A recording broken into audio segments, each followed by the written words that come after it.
नमस्कार गुरुग्राम, नमस्कार हरियाणा। अमर उजाला की तरफ से मैं आप सभी का अभिनंदन करता हूं, स्वागत करता हूं।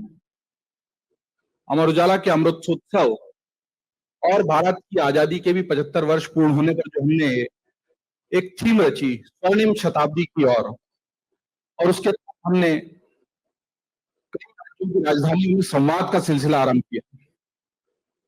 और संवाद का ये सिलसिला एक इस तरह के रोचक प्रसंग में बदल गया जब इच्छा होती है कि राजनीति, कला, समाज, दर्शन, अध्यात्म और साहित्य से जुड़ी हुई हस्तियों से अमर उजाला के मंच के माध्यम से हम रूबरू हों। और मैं खुद को बहुत सौभाग्यशाली मानता हूं कि हरियाणा की धरती पर गुरुग्राम में हो रहे इस संवाद में आज के इस महत्वपूर्ण सत्र का, आज के दिन का आगाज करने का मुझे अवसर मिला।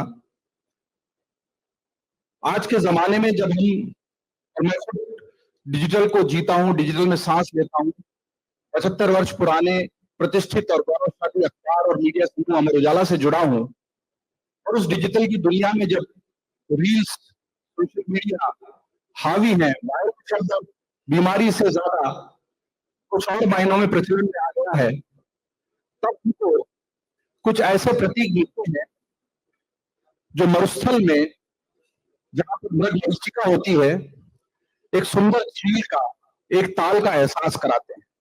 हमको लगता है कि सोशल मीडिया पर और डिजिटल पर बहुत सारी चीजें जो वायरल होती हैं, वो केवल किसी के नाच गाने, व्यक्तिगत खान पान से जुड़ी हुई चीजें नहीं, बल्कि वृहत्तर सामाजिक से भी ज्यादा मनुष्यता से जुड़े हुए दायित्व से जो लोग संतुष्ट होते हैं, उनसे जुड़ा हुआ कंटेंट, उनसे जुड़ी हुई सामग्री भी उतनी ही अधिक प्रचलित और उतनी ही अधिक सो कॉल्ड वायरल भी हो सकती है।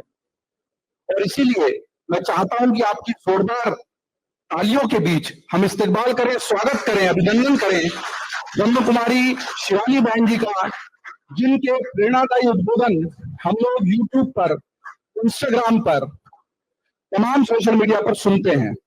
और डिजिटल मीडिया का ही विद्यार्थी होने के नाते जब भी मैं रूबरू होता हूं पत्रकारिता के विद्यार्थियों से, मैं उनसे हमेशा कहता हूं कि जो कहा जाता है कंटेंट इज द किंग, वो इसलिए कहा जाता है कि जब सूर थे, तुलसी थे, कबीर थे, तब सोशल मीडिया नहीं था। आज सोशल मीडिया है, लेकिन गालिब को, सूर को, तुलसी को उतना ही रिट्वीट और शेयर किया जाता है जितना तक पढ़ा और समझा जाता था। और इसलिए ये कालजयी है। और ऐसी कालजयी बातों से और मनुष्यता से जुड़े हुए जो तत्व जो भारतीय संस्कृति का हिस्सा रहे हैं, उनसे हमें रूबरू कराने वाली शिवानी बहन जी का मैं बहुत स्वागत करता हूं। रहीम की मैंने बात की थी, तो उन्हीं का एक बहुत मशहूर दोहा है शिवानी बहन, चाह मिटी, चिंता मिटी, मनवा बेपरवाह।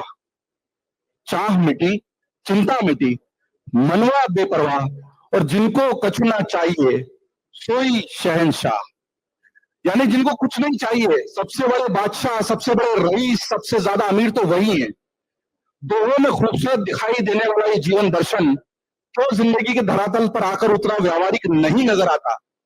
कुछ नहीं चाहना अगर इतना ही आसान होता तो दुनिया इतना कुछ चाहने के पीछे क्यों भागती? दुनिया की इस चाह और भारत की फिलॉसफी के बीच में क्या खड़ा है, उसका सारा सिलसिलेवार वर्णन हम सुनेंगे उनके श्रीमुख से, जिनके प्रवचन, जिनकी बातें हमें इतने वर्षों से प्रेरित करती आ रही। कुछ बातें हैं जिन पर मैं शुरुआत में चर्चा करना चाहता हूं शिवानी बहन जी, लेकिन चूंकि वो खुद यहाँ है, राजयोग की इतनी सिद्ध साधिका, उनकी बातों में जो ठहराव है, मैं कहूंगा व्यक्तिगत रूप से वो मुझे भी, और कई बार जब मैं अपने परिवार के साथ उनको सुन रहा देख रहा हूं, तो उन्हें प्रेरित करता है कि इस भागदौड़ की जिंदगी में शांत सा, स्वयं को एक अलग तरह के ध्यान में ले जाने वाला इस तरह का व्यक्तित्व भी है।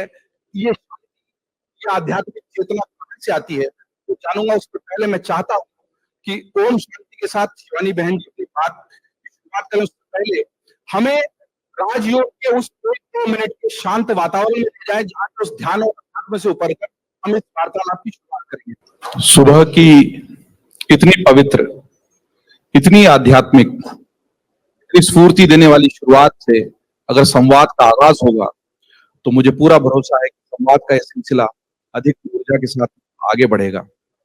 मैं चाहता हूं कि इसी तरह की और प्रेरक बातें और जितनी सहजता से आपने हम सबको, इस पूरे सभागार को ध्यान में उतारा। पर मुझे लगता है कि शिवानी वर्मा से बी के शिवानी जी बनने की यात्रा उतनी सहज नहीं रही होगी। तो सबसे पहले मैं जानना चाहता हूँ, 20 वर्ष की आयु तक एक वो सामान्य युवती जो कॉलेज की शिक्षा ले रही है, सामान्य ये वैसे कॉलेज में भी नहीं थी, पुणे में जब पढ़ रही थी सावित्रीबाई फुले इंस्टीट्यूट में, और जो इन्होंने इलेक्ट्रॉनिक इंजीनियरिंग की उसमें भी मेधावी छात्रा रहीं। लेकिन उसके बाद जो दिव्य शक्ति प्राप्त हुई, मैं जानना चाहता हूँ कि ये जो पूरा ट्रांसफॉर्मेशन है, ये कैसे हुआ? एक वो कॉलेज में पढ़ने वाली, आम जो आज की मोहमाया वाली जिंदगी है वो जीने वाली शिवानी वर्मा जी जो थी, वो बी के शिवानी कैसे बनी? वो जीवन मोहमाया वाली लगती नहीं, बहुत अच्छी लगती है वो जीवन। ऐसा लगा नहीं था कि उसमें कुछ गलत चल रहा है या किसी चीज की कमी है, वो भी नहीं लगा था, क्योंकि सब कुछ ठीक ठाक ही चल रहा था। हमारे से 40 साल पहले की, 20 साल पहले की दुनिया की बात करें, अगर हम उस समय पढ़ाई में ठीक ठाक थे, जीवन में सब कुछ ठीक ठाक था, बिकॉज और तो कोई प्रॉब्लम होती सिर्फ हमारे पास शब्द नहीं था अपनी वोकैबुलरी में, उसमें तो प्रॉब्लम क्या होगी, तो सब कुछ सही तरह से हो जाता। मेरी दादाजी ने सेंटर पर जाना शुरू किया, मतलब हाँ, मतलब जिद था थोड़ा शायद, या दूसरा एक और कारण भी था, मुझे लॉजिकल अंडरस्टैंडिंग चाहिए थी हर चीज की। उन्होंने सिर्फ कहा आत्मा हो, परमात्मा बना रहा है, इनका प्रूफ कर दो। कहते मैं प्रूफ नहीं कर सकती, मैं तो फिर मैं क्यों जाऊँ, इसका मतलब तो कुछ इलॉजिकली है वहां पर, आप प्रूफ नहीं कर सकते इस बात को। फिर मैं सेंटर पर गई, मैंने किसी से भी कहा आप प्रूफ करो, तो उन्होंने कहा आप अनुभव करो। मैंने कहा आप पहले प्रूफ करो, तो उसमें भी मैंने 2 साल लगा दिया। तो ये मेरा वेस्ट ऑफ टाइम चल रहा था, क्योंकि साइंस हमें सिखाता है, अध्यात्म हमें सिखाता है अनुभव करो, अनुभव कर लिया तो वो आपका सबसे बड़ा प्रूफ होता है। लेकिन घर में वो वायुमंडल चलता रहा, और अब मुझे समझ में आता है, अगर हर घर में एक जना भी, और ये हर एक के लिए बहुत इंपॉर्टेंट है, क्योंकि आप में से मेजॉरिटी सोच रहे होंगे हम अपने बच्चों को शक्ति कैसे दें, हम उनके मन को और मजबूत कैसे बनाएं, क्योंकि हमारे पास कई माँ बाप आते हैं, कहते हैं हमारे बच्चों को मेडिटेशन सिखा दो।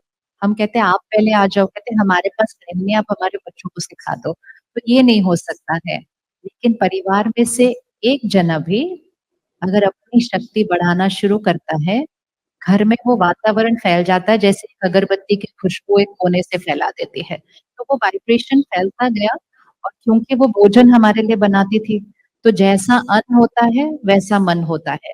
जो हमारे लिए खाना बनाता है, तो इसलिए ये भी ज़रूर अंडरलाइन करना, जो हमारे लिए खाना बनाता है, उसकी मनोस्थिति का असर सीधा हमारे मन पर पड़ता है। तो क्योंकि वो हमारे लिए भोजन बनाती थी, तो मैंने शायद ऐसे ही उसी के प्रभाव में आकर बस एक दिन कह दिया, आज से मुझे भी सीखना है। कुछ हुआ नहीं था, बस ऐसे। नहीं ज़्यादा, 3-4 साल लग गए होंगे, हाँ, 2 नहीं ज़्यादा।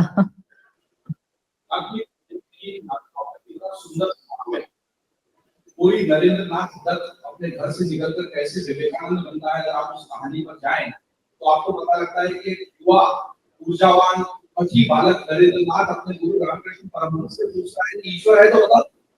जैसे आपने कहा कि आत्मा और परमात्मा को प्रूव करो, तो युवा लॉजिक से चलता है, तर्क से चलता है। नदी में तैरती लाश को युवा नरेंद्र नाथ ने फिर देखा कि आपने फिजियोलॉजी की ग्रंथि पढ़ा थी, तो शरीर ने उस तरह की विच्छेदन किया। तो नरेंद्र नाथ से विवेकानंद और शिवानी वर्मा से दीपिक शिवानी तार्किक स्तर से बना करके है। और वो जो सोचते हैं कि केवल एक भाव है, एक तर्क की और अंदर बात है, और उस तर्क तक पहुंचने की जो यात्रा है, उससे गुजरना बहुत दिक्कत है। तो ध्यान के साथ की शुरुआत की, और बहुत आगे भी आएंगी। शिवानी जी को आप टीवी पर देखते हैं, साक्षात सुनने का मौका मिला है। छोटा सा निवेदन कर रहा हूँ, सारे मोबाइल कृपया साइलेंट, बीच बीच में वीडियो सुनाई दे रही है, करवा वहीं अटक जाती है। इतनी सुंदर आध्यात्मिक बातों को भी हम अगर ग्रहण नहीं करें, तो बीच में है तो बाहर ले लीजिए। में कृपया मोबाइल को प्लीज, कृपया निवेदन कर रहा हूँ, शांत रखिए, तभी इस बातचीत का अधिक आनंद ले पाएंगे दूर। आपने बहुत अच्छी बात की कि साइंस को लॉजिक से चलता है। संयोग से आज सुबह ही व्हाट्सएप को बहुत आपने देखा से बहुत अच्छा व्हाट्सएप आया।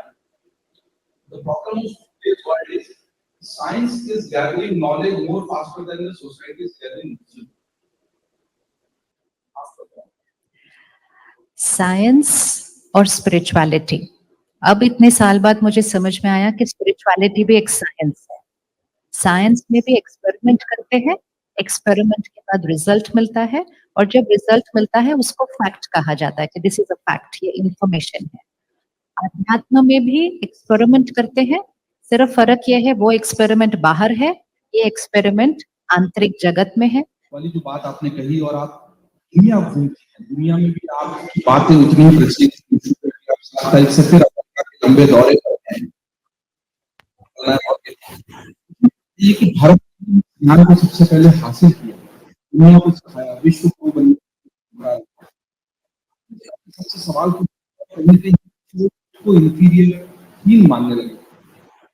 ऐसा क्या साइंस विजडम को जिस तरीके से हमने 5,000 साल पहले या उससे भी पहले से कनेक्ट करके रखा था, तो कहा होगा भारत के लोग अपने वो हवा पश्चिम से बहकर आती तो हमें बड़ी अच्छी लगती है, हमारे यहीं पर कोई उस बात को बताता है तो हम शायद उसको नहीं देते।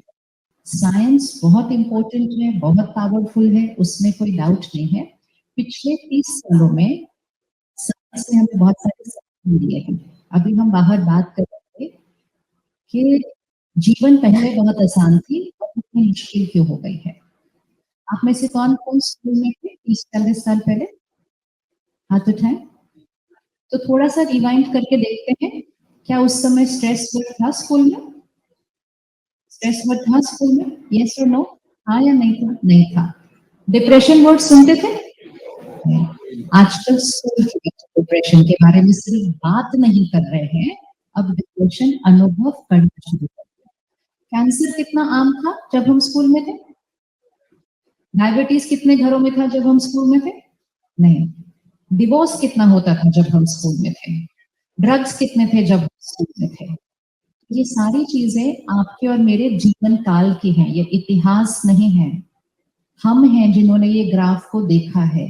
तो क्या हुआ ऐसा इस 30-40 साल में कि ये सारी चीजें जो इतनी रेयर होती थी, ये आम होने लगी हैं, आम होने लगी हैं। उसका एक ही कारण है, साइंस ने हमें पिछले 30-40 सालों में बहुत साधन दिए। ये फोन जो आज हमारे हाथ में है, ये तो हमने अपने जीवन काल में आते हुए देखा ना। हमने तो अपने जीवन काल में वो लैंडलाइन भी पहला देखा। कौन कौन था जब लैंडलाइन भी नहीं था? तो सी वी आर द पीपल। तो साइंस ने साधन दिए, साधन बड़े काम के थे, साधन बड़े यूजफुल थे, लेकिन साधनों के साथ हम एक बच्चे की तरह इतना खेलने लग गए कि हमने खाना पीना पढ़ना छोड़ दिया। हमने कहा हमने तो सिर्फ खेलना है, खेलना है, खेलना है। तो परमात्मा हमें एक बहुत इंपॉर्टेंट लाइन सिखाते हैं, साधनों का उपयोग करो, लेकिन साधनों का उपयोग करते करते अपनी साधना को भूल नहीं जाना है।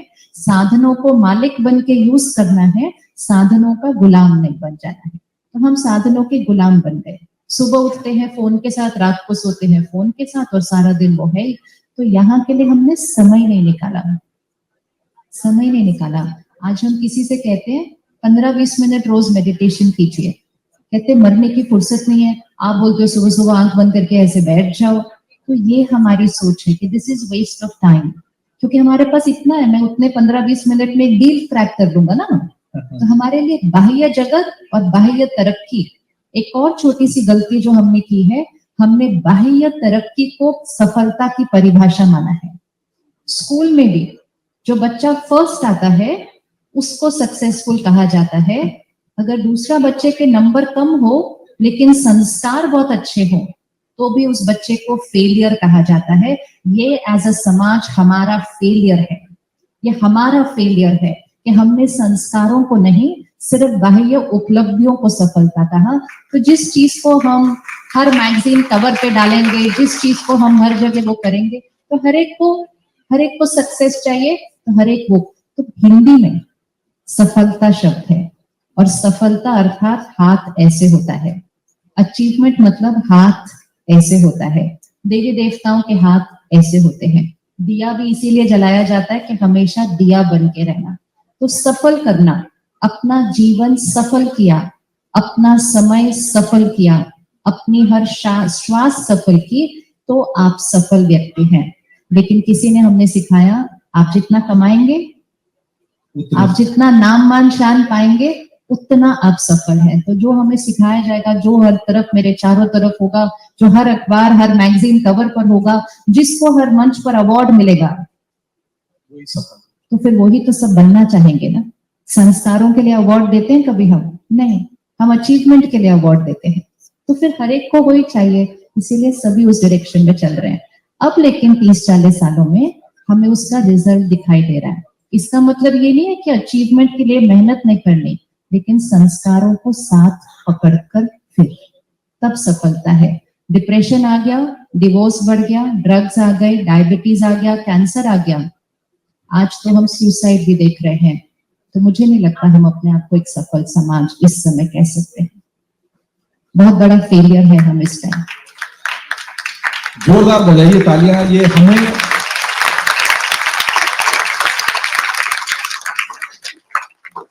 भीतर झांकने का मौका दे रही है। ये सवाल एक समाज के रूप में हम अपने आप से पूछ रहे हैं, शिवानी जी किसी से नहीं पूछ रही है। एक और चीज आपको पता, 40-50 साल पहले इम्पोर्टेंट ये होता, आज क्या इम्पोर्टेंट है, आप कितना कमाते हैं। 40-50 साल पहले इम्पोर्टेंट था आप कैसे कमाते हैं, क्योंकि कैसे कमाते हैं वो संस्कार है, कैसा कितना कमाते हैं वो सिर्फ साधन है। तो इस 40-50 साल में हमने सिर्फ धन और साधन कमाए, कैसे कमाते हैं उसकी परवाह नहीं की। कहते कौन देख रहा है कैसे कमाते हैं, कितना कमाते हैं वो सब देख रहे हैं, महिमा उसकी होती है। और इसीलिए कलयुग घोर कलयुग बन गया। लेकिन अब सत्युग लाना है, स्वर्णिम भारत, तो वापस संस्कारों पे जाना पड़ेगा। हमारी भी कोशिश है कि स्वर्णिम शताब्दी की ओर जाएं, तो साधन और साध्य दोनों की शुचिता, दोनों की पवित्रता के साथ जाएं, जो आपने कहा।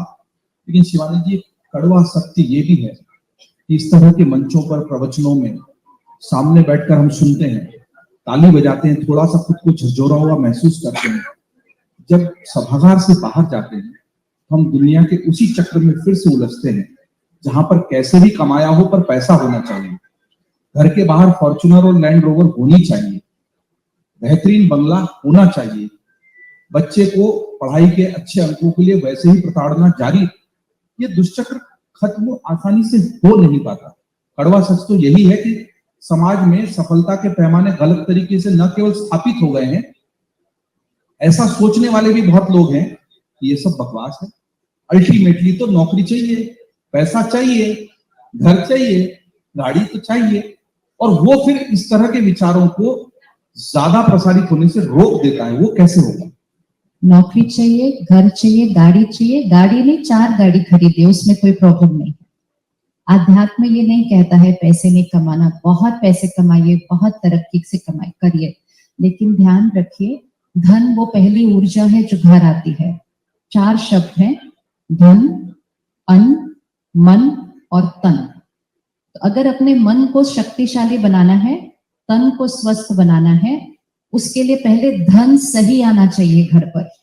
इसीलिए धन को श्री लक्ष्मी जी का दर्जा दिया गया है। एक देवी को धन की देवी क्यों कहा जा रहा है? क्योंकि धन, और वो देवी को कैसे दिखाया है, कमल पुष्प पर खड़ा और बैठा हुआ दिखाया है। मतलब इस कलयुगी रूपी कीचड़ की दुनिया में रहना है, लेकिन कमल पुष्प के समान रहना है। रहना इसमें है, कमाना इसमें है, लेकिन कमाने का तरीका कमल पुष्प की तरह होना चाहिए। जब हम धन कमाते हैं, हमारे घर सिर्फ धन नहीं आता, हमारे घर धन कमाने के तरीके से वाइब्रेशन भी हमारे घर आती है।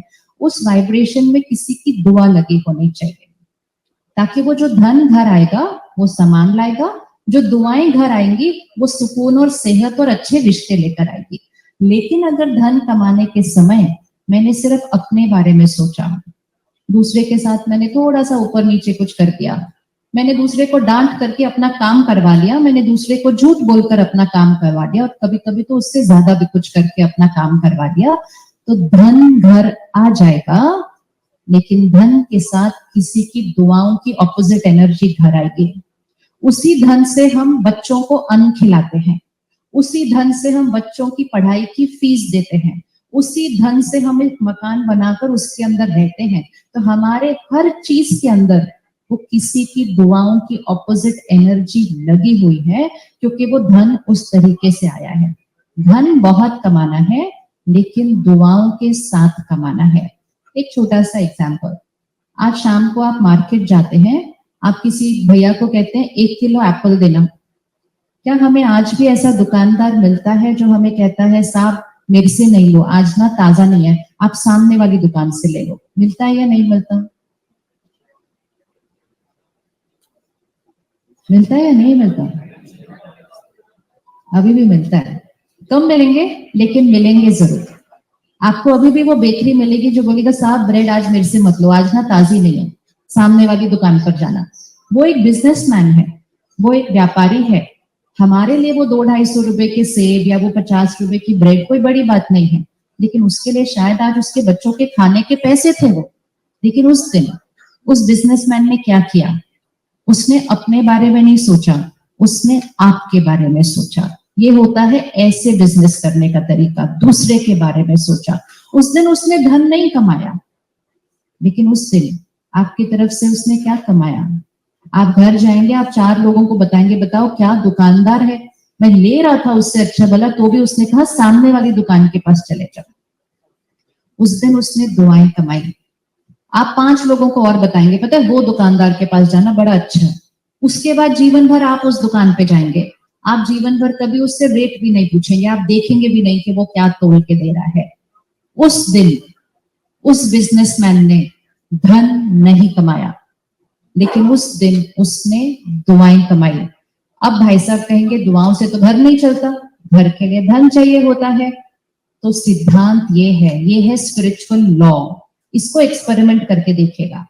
जो धन कमाते हैं वो जरूरी नहीं है कि दुआएं कमाते हैं, लेकिन जो दुआएं कमाते हैं वो अपनी क्षमता से ज्यादा धन कमाएंगे। ये 100% सर्टेन है, कोई भी करके देख ले इसको, कोई भी करके देख ले।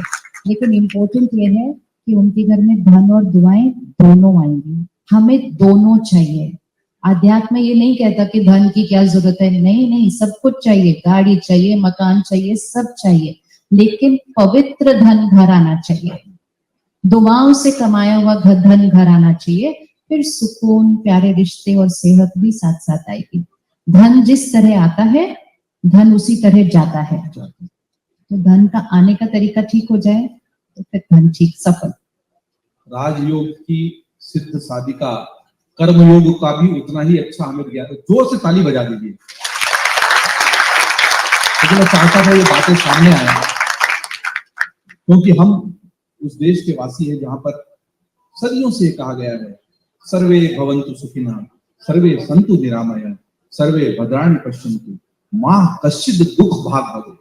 किसी को भी दुख नहीं पहुंचता। मैं फिर से आपको वो उस यात्रा की तरफ ले जाता हूं जिसका सिलसिला रुक गया था। 2-4 साल आपको समझने में लग गए, कनेक्ट होने में लग गए, फिर आप कनेक्ट तो हो गई। फिर एक दिलचस्प वाक्य आपके बारे में मुझे पढ़ने को मिलता है कि आपका सबसे ज्यादा जो चलन में आया, प्रचलन में आया, चर्चा में आया, वो ब्रह्म कुमारी, प्रजापिता ब्रह्म कुमारी परिवार का जो टेलीविजन चैनल रहा, और उस पर जो धार्मिक आध्यात्मिक उपदेश आते हैं, प्रवचन आते हैं। लेकिन आप पहले उसके बैक स्टेज से जुड़ी, बैक स्टेज संभालने की आपको जिम्मेदारी, ड्यूटी दी गई। उस ड्यूटी को करते करते कैसे आप बैक स्टेज से फ्रंट स्टेज पे आ गई, मुझे लगता है कि ये रिकॉर्ड होगा संवाद के मंच से, तो अच्छा रहेगा वाक्य। हम सेवा करते हैं, सेवा आध्यात्मिक जीवन का एक हिस्सा होता है। तो यहाँ पर मानेसर में ओम शांति रिट्रीट सेंटर है, मैं वहां सेवा पर थी, और वहां से फिर एक स्टूडियो खुला दिल्ली में, जहां एक छोटी सी टीम थी 5-6 लोगों की, जो प्रोग्राम्स बनाते थे जैसे मीडिया पर सेवा हो। ऐसे ही स्टूडियो था, 2 कुर्सियां थी। तो जैसे कोई अभी यहाँ बैक एंड सेवा कर रहा है, स्टेज सेट कर रहा है, गेस्ट को इनवाइट कर रहा है, गेस्ट से क्या क्वेश्चंस पूछे जाने हैं उस पर डिस्कशन हो रही है, तो मुझे वो सेवा करने में बड़ा ही मजा आता था। मुझे बहुत अच्छा, आज भी बहुत अच्छा लगता है पीछे रहना, बहुत अच्छा लगता है। अभी मुझे चांस दे दो मैं पीछे भाग जाऊंगी, मुझे इतना अच्छा लगता है पीछे की सेवा करना। लेकिन एक दिन, मतलब नया नया था तब मीडिया की सेवा, सोशल मीडिया तो तब था नहीं, तो हमारे यहाँ जितने भी दीदियां भाई बड़े आते थे, प्रवचन करते थे, उनको आदत होती थी कि ऐसे लोग सामने होते हैं तो प्रवचन होता है, और स्टूडियो में तो कोई लोग नहीं होते थे, तो उनको ये नहीं, ये क्या हम कर रहे हैं, यहाँ तो कोई एक जना भी नहीं है सामने। तो फिर कुछ एक दिन ऐसा था कि स्लॉट तो हो गया था चैनल पे, लेकिन प्रोग्राम नहीं था उनको देने के लिए। तो जो वो स्टूडियो जिन्होंने बनाया, जो उसके निमित्त थे, उन्होंने कहा कोई नहीं है, आप ही बैठ जाओ। तो मैं कहा नहीं, मैं बहुत छोटी मतलब हमारे बहुत बड़े हैं ना, हमारी दादियाँ दीदियाँ 100 वर्ष की हैं, 80 वर्ष की है, मैं उस समय 35 की थी, मुझे इस संस्था में 6-7 साल ही हुए थे, तो उसको नर्सरी ही माना जाएगा अध्यात्म में, तो बिल्कुल नर्सरी से भी छोटे। मैं कहा मैं नहीं कर सकती और मेरे को इंटरेस्ट भी नहीं है, मेन तो इंटरेस्ट नहीं है। तो कुछ समय ऐसा चला बहुत दिन, बट फिर उन्होंने कहा आपको निश्चय नहीं है, परमात्मा कराएगा, कितना अहंकार है कि मैं नहीं कर सकती, आप हैं कौन, मतलब वैसे मुझे ज्ञान भी दिया बहुत सारा, और फिर कहा बैठ जाओगे चुपचाप कुर्सी पे। तो फिर बैठे तो वहां पर उस कुर्सी पर कनुप्रिया बहन बैठी थी, वो बिठाकर हमें चले गए अपने ऑफिस में। तो कनुप्रिया ने मुझसे कहा क्या करना है, किस टॉपिक पर करना है। ऐसे कुछ नहीं, ऊपर जाओ और बोल दो इस बहन को कुछ नहीं आता। कहती मैंने तो पूरे दिन की फीस ली है, हमें तो दिन बताना है कच्चे। तो मैं कहा अच्छा फिर आप करो जो आपको करना है, मुझे कुछ नहीं, हमको सच्ची में नहीं आता था। तो फिर उसने कहा फिर भी कुछ तो आइडिया दो। मैं कहा कुछ नहीं है, जो पूछने का मन करे देखो, देखते हैं क्या होता है। और मैं बिल्कुल साइलेंस में होकर बैठ गई। मुझे नहीं आता था क्या करना है, लेकिन मेडिटेशन करना आता था। तो मैं बिल्कुल साइलेंस में बैठ गई और सरेंडर कर दिया, ये तो मुझे बिल्कुल आता ही नहीं है, अब आपको जो करना कर दो, मुझे तो कोई जानता नहीं है, संस्था आपकी है, वो नाम खराब होगा आपका होगा, मुझे तो कोई जानता नहीं है। तो सरेंडर कर दिया, और सरेंडर कर दिया और बैठ गए। जैसे आप अभी पूछ रहे हैं, कुछ पता नहीं था कौन सा क्वेश्चन आने वाला है, तो वो पूछती गई, आंसर आता गया, पूछती गई, आंसर आता गया, और उस एक दिन में हमने 8 एपिसोड रिकॉर्ड कर दिए। एक दिन में पहले ही बार में 8 फर्स्ट डे में 8 एपिसोड रिकॉर्ड किए, तो वो चल गए। मेरे को पहली बार ऐसा अनुभव हुआ कि मैं हूँ लेकिन मैं नहीं हूँ, मैंने नहीं किया ये, पर अच्छा हो गया। चल गए वो टीवी पर, छोटी छोटी सिंपल बातें थी, लोगों को सिंपल बातें कई बार जल्दी आसानी से समझ में आ जाती है, तो बहुत सारे फोन आ गए। तो उन्होंने मुझे कहा अब फिर से करना है। मैं कहा नहीं, वो एक बार होता है, ऐसे मिरेकल कभी एक ही बार होते हैं, बार बार नहीं होते फिर से। कहते नहीं उस दिन हुआ फिर से होगा। मैं कहा बस अब नहीं, अब फिर से, क्योंकि मुझे पता था कि मैंने नहीं किया, वो मैं किसी को एक्सप्लेन नहीं कर सकती कि वो मैंने नहीं किया था, तो वो फिर से नहीं होता। ये डिवाइन चीजें कभी कभी होती है, बट उनके लिए तो था हो गया, अच्छा लग गया सबको, अभी आप फिर से बैठो। फिर से बैठे, फिर से उस दिन हुआ। फिर तीसरी बार कानुप्रिया ने कहा कुछ तो हमें तैयारी करके बैठना चाहिए, हम ऐसे कैसे बैठ जाते हैं हर टाइम। मैं कहा हाँ आप तैयारी करो थोड़ी सी। तो हमने कुछ क्वेश्चंस निकाले, कुछ किए, सब तैयारी की, फिर बैठे। उसमें से एक भी क्वेश्चन नहीं निकला ही नहीं कॉन्वर्सेशन के अंदर, वो कंप्लीटली कुछ और निकला। तो वो अनुभव हो गया, हमें कुछ नहीं करना है, हमें सिर्फ एक ही चीज करनी होती है हर बार, कि यहाँ को बिल्कुल साइलेंट करना पड़ता है, कुछ भी सोचना नहीं है कि क्या करना है, मंच पर जाके बिल्कुल साइलेंट करना है, सरेंडर करना है और बोलना है यूज करिए। अब वो ऐसे करते करते 1,500 तो एपिसोड हो गए ऐसे ही करके। फिर बीच में सुरेश ओबरॉय जी आए जी, तो वो भी जर्नी बहुत इंटरेस्टिंग है। उन्होंने टीवी पर उस प्रोग्राम मैं चाह ही रहा था कि सुरेश ओबराय जी के साथ आपकी जो बातचीत है वो इतनी अधिक लोकप्रिय है, इतनी एंगेजिंग कॉन्वर्सेशंस है वो, और एक फिल्मी हस्ती जिनको हमने ग्लैमर वर्ल्ड में देखा लेकिन अलग एक्टर के रूप में फिर भी उनकी पहचान रही, फिर उनके साथ आपने जो बातें की वो बहुत चर्चित रही। तो अच्छा ही है कि आप उसको, तो वो क्या हुआ, उन्होंने उसको टीवी पर देखना शुरू किया और देखकर वो नोट्स बनाते थे, सब करते थे। फिर टीवी पे एक फोन नंबर आता है कि अगर आपके मन में कोई प्रश्न है तो आप इस पर फोन कर सकते। बातचीत को वो देखते थे। हाँ, कानुप्रिया और वो जो कॉन्वर्सेशन प्रोग्राम, तो ही स्टार्टेड वाचिंग दैट। तो वो देखते थे और नीचे एक स्क्रोल में नंबर आता है हेल्पलाइन का, तो उन्होंने उस पर फोन किया और फिर वो फोन स्टूडियो में गया और उन्होंने उनको बोला मुझे भी करना है ये प्रोग्राम डायरेक्टली, मुझको भी ये सेवा की तरह, मतलब बिल्कुल मुझे भी करना है। तो फिर वो स्टूडियो के ओनर ने कहा देखो वो करना चाहते हैं। सर नहीं मुझे नहीं करना लेकिन उनके साथ। तो उन्होंने कहा नहीं उनको करना है। मैंने कहा वो एक एक्टर है, ये प्रोग्राम हम में से कोई नहीं कर रहा, ये परमात्मा का कार्य है। वो एक्टर आएंगे, कुर्सी पर बैठेंगे, अगर उनको भगवान ने यूज नहीं किया तो हम उनको क्या बोलेंगे? वो बोलेंगे तुम हो कौन? मैं इतने सालों से इस इंडस्ट्री में, तुम बोलते हो मुझे नहीं। मुझे वो एक इनहिबिशन था कि क्या वो एक इंस्ट्रूमेंट की तरह बैठ सकते हैं, क्योंकि आप एक रोल के साथ है। तो लेकिन वो बहुत करते गए, फोन करते गए, मेरे को करना है। और फिर एक दिन फ्लाइट की टिकट लेके आ गए थे किसी का, मुझे करनी है ये सेवा, क्योंकि उनको प्रोग्राम में इंटरेस्ट होता है ज्ञान के अंदर। तो उन्होंने मुझे एक दिन पहले ईमेल भेजा, मैंने ये क्वेश्चंस तैयार कर लिए। मैं उनको जानती नहीं थी, मैंने एक ईमेल भेज दिया कि कल सुबह आप सुरेश ओबरॉय को कमरे में छोड़कर आइएगा। अब मैं सोचती हूँ उनको क्या समझ में आया होगा उस दिन, बट मैंने लिख दिया आप सुरेश ओबेरॉय जी को कमरे में छोड़कर आइएगा, बिल्कुल एक छोटा बच्चा बनकर बैठिएगा भगवान के, तब देखते हैं वो आपको यूज करता है कि नहीं करता। वाह, इतना लिख दिया। फिर वो आ गए, वो बैठे, वो बोले इसका मीनिंग क्या होता है? मैं कहा ये जो किताब है इसको कुर्सी के नीचे रख दो और बस उसको बोलो मुझे यूज करो, फिर देखेंगे क्या होता है। उस दिन हमने 7 एपिसोड किए, 4 दिन वो रुके यहाँ मानेसर के रिट्रीट सेंटर के अंदर, और 28 एपिसोड रिकॉर्ड हो गए 4 दिन के अंदर। और फिर वो थी हैप्पीनेस अनलिमिटेड पहली सीरीज। तो उनको भी नहीं पता वो क्या बोलते हैं, क्योंकि एज एन एक्टर आपके पास स्क्रिप्ट होती है, एज अ टीवी होस्ट भी आपके पास स्क्रिप्ट होती है, सामने लाइनें लिखी होती हैं। यहाँ एक भी शब्द की स्क्रिप्ट नहीं थी, लेकिन उनको यूज हुआ और फिर उनकी जर्नी बहुत अच्छी चल रही है उस वजह से। बहुत सुंदर है, बहुत दिव्य है इस अनुभव को सुनना।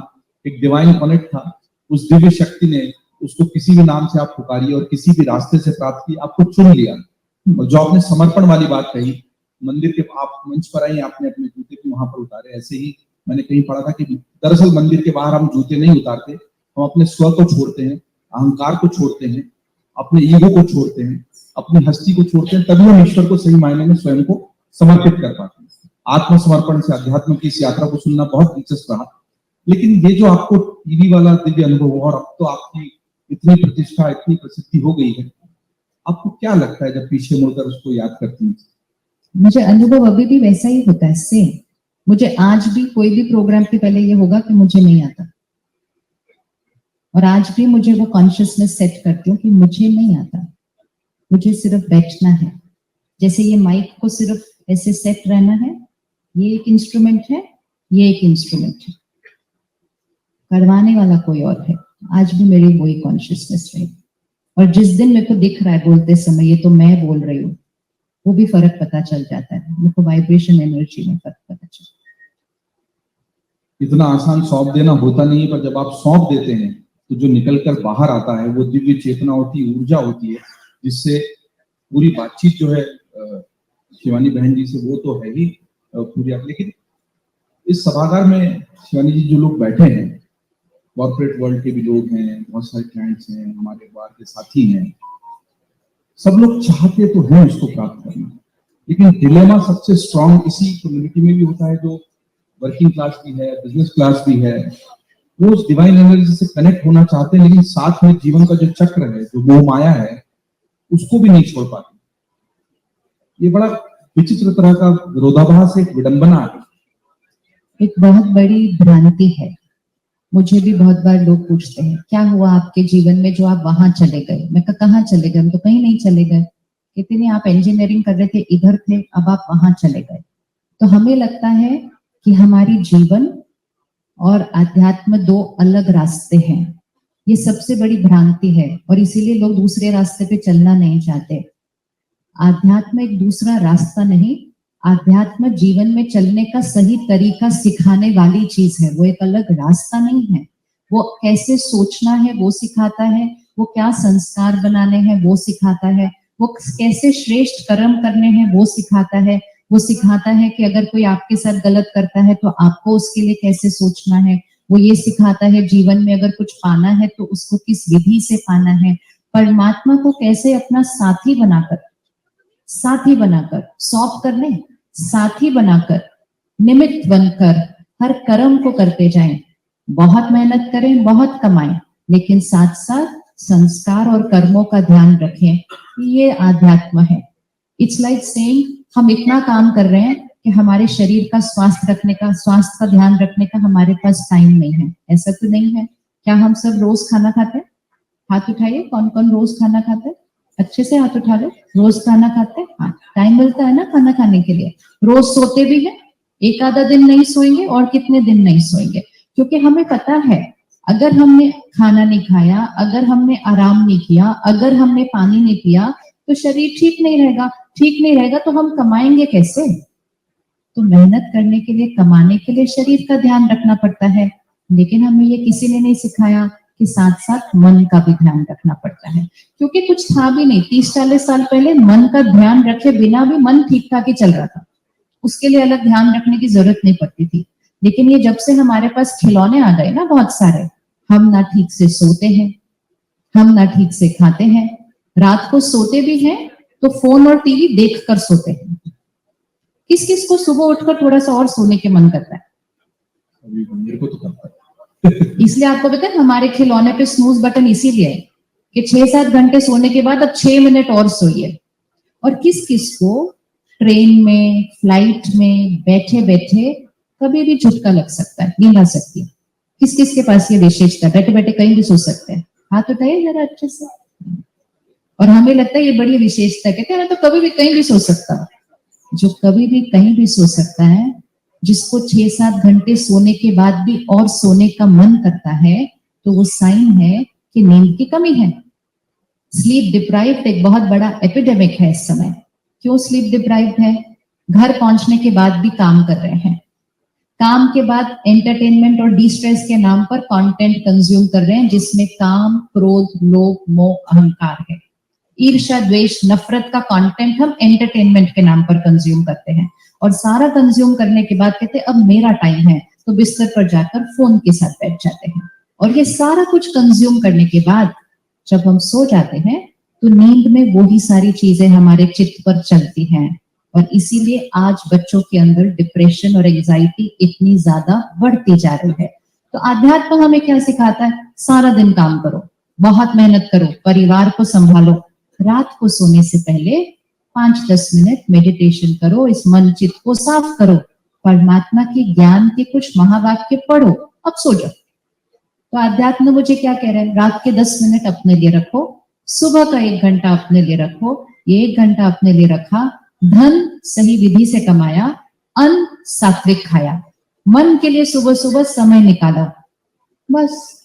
तो आध्यात्म एक अलग चीज नहीं है, आध्यात्म राइट जीवन शैली सिखाता है, जिससे मन शक्तिशाली रहता है। और संकल्प से सृष्टि बनती है, ये एक और स्पिरिचुअल लॉ है।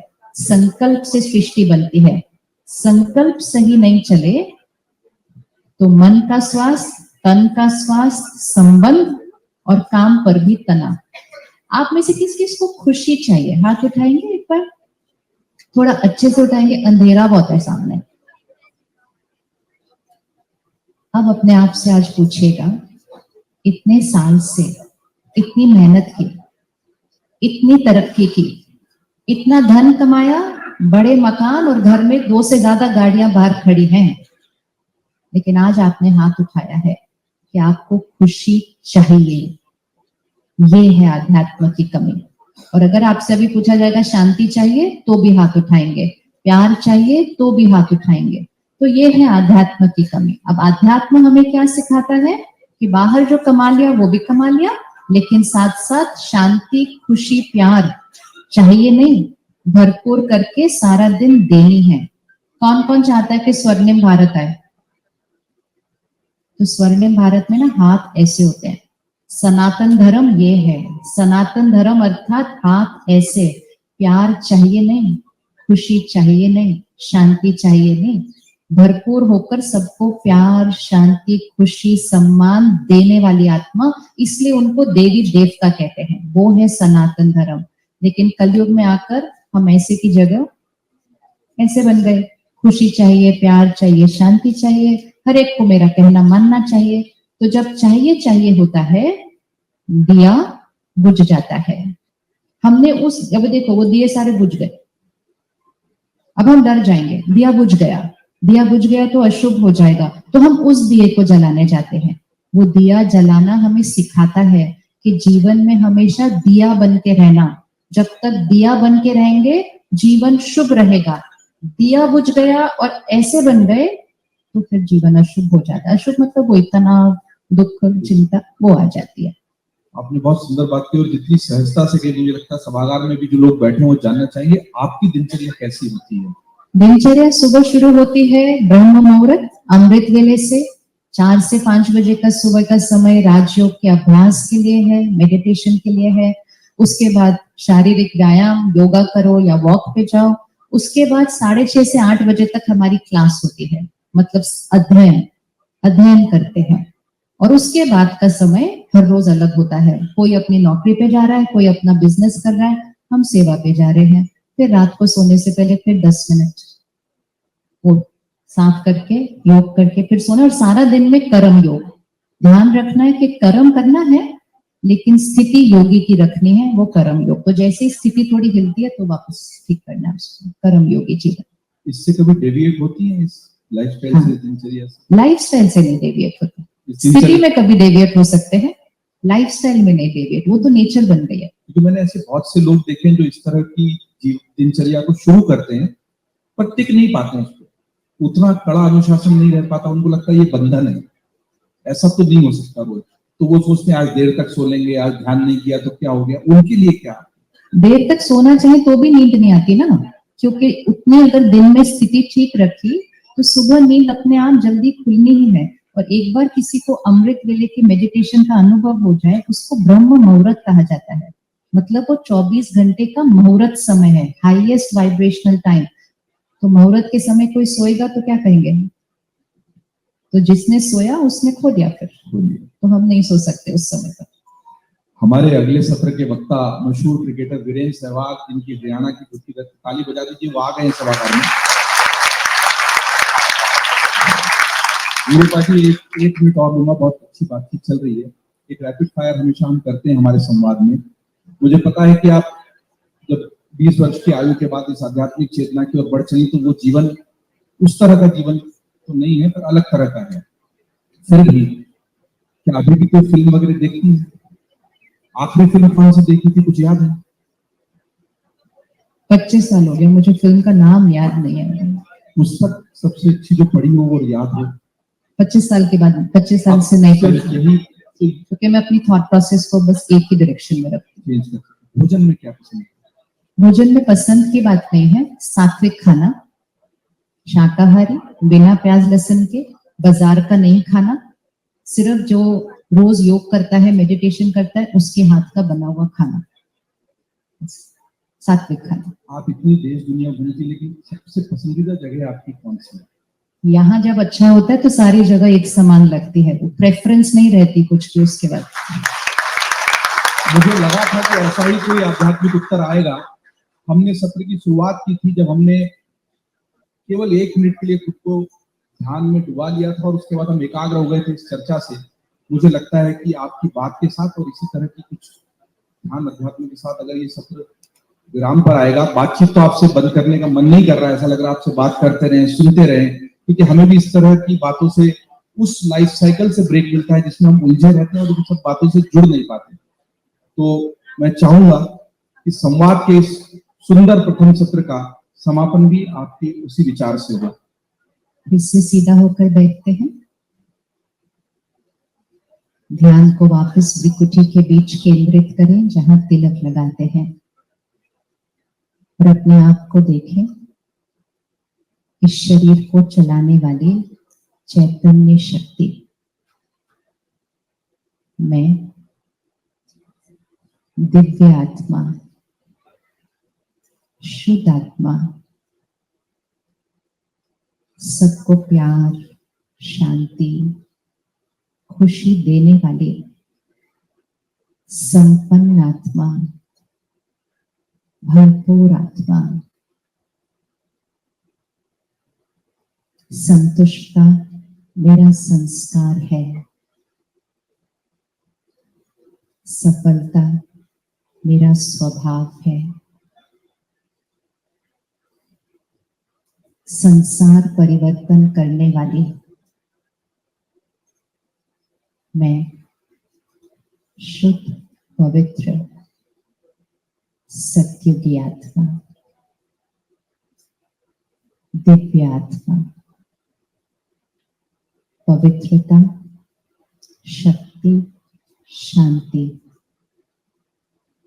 खुशी, प्यार, ज्ञान, आनंद, ये मेरे संस्कार हैं। मेरे संस्कारों से ही मेरा संसार स्वर्णिम युग बनता है। ओम शांति। और बहुत बहुत धन्यवाद बीके शिवानी जी, बहुत अच्छा लगा अमर उजाला के संवाद में आने के लिए।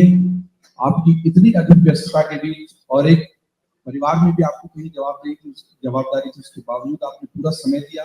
हम अमर उजाला परिवार की ओर से बहुत आभार व्यक्त करते हैं, बहुत बहुत धन्यवाद। और हम उम्मीद करते हैं कि आप इसी तरह से सकारात्मक ऊर्जा से दुनिया को बेहतर संदेश देकर अच्छाई की ओर ले जाते रहिए।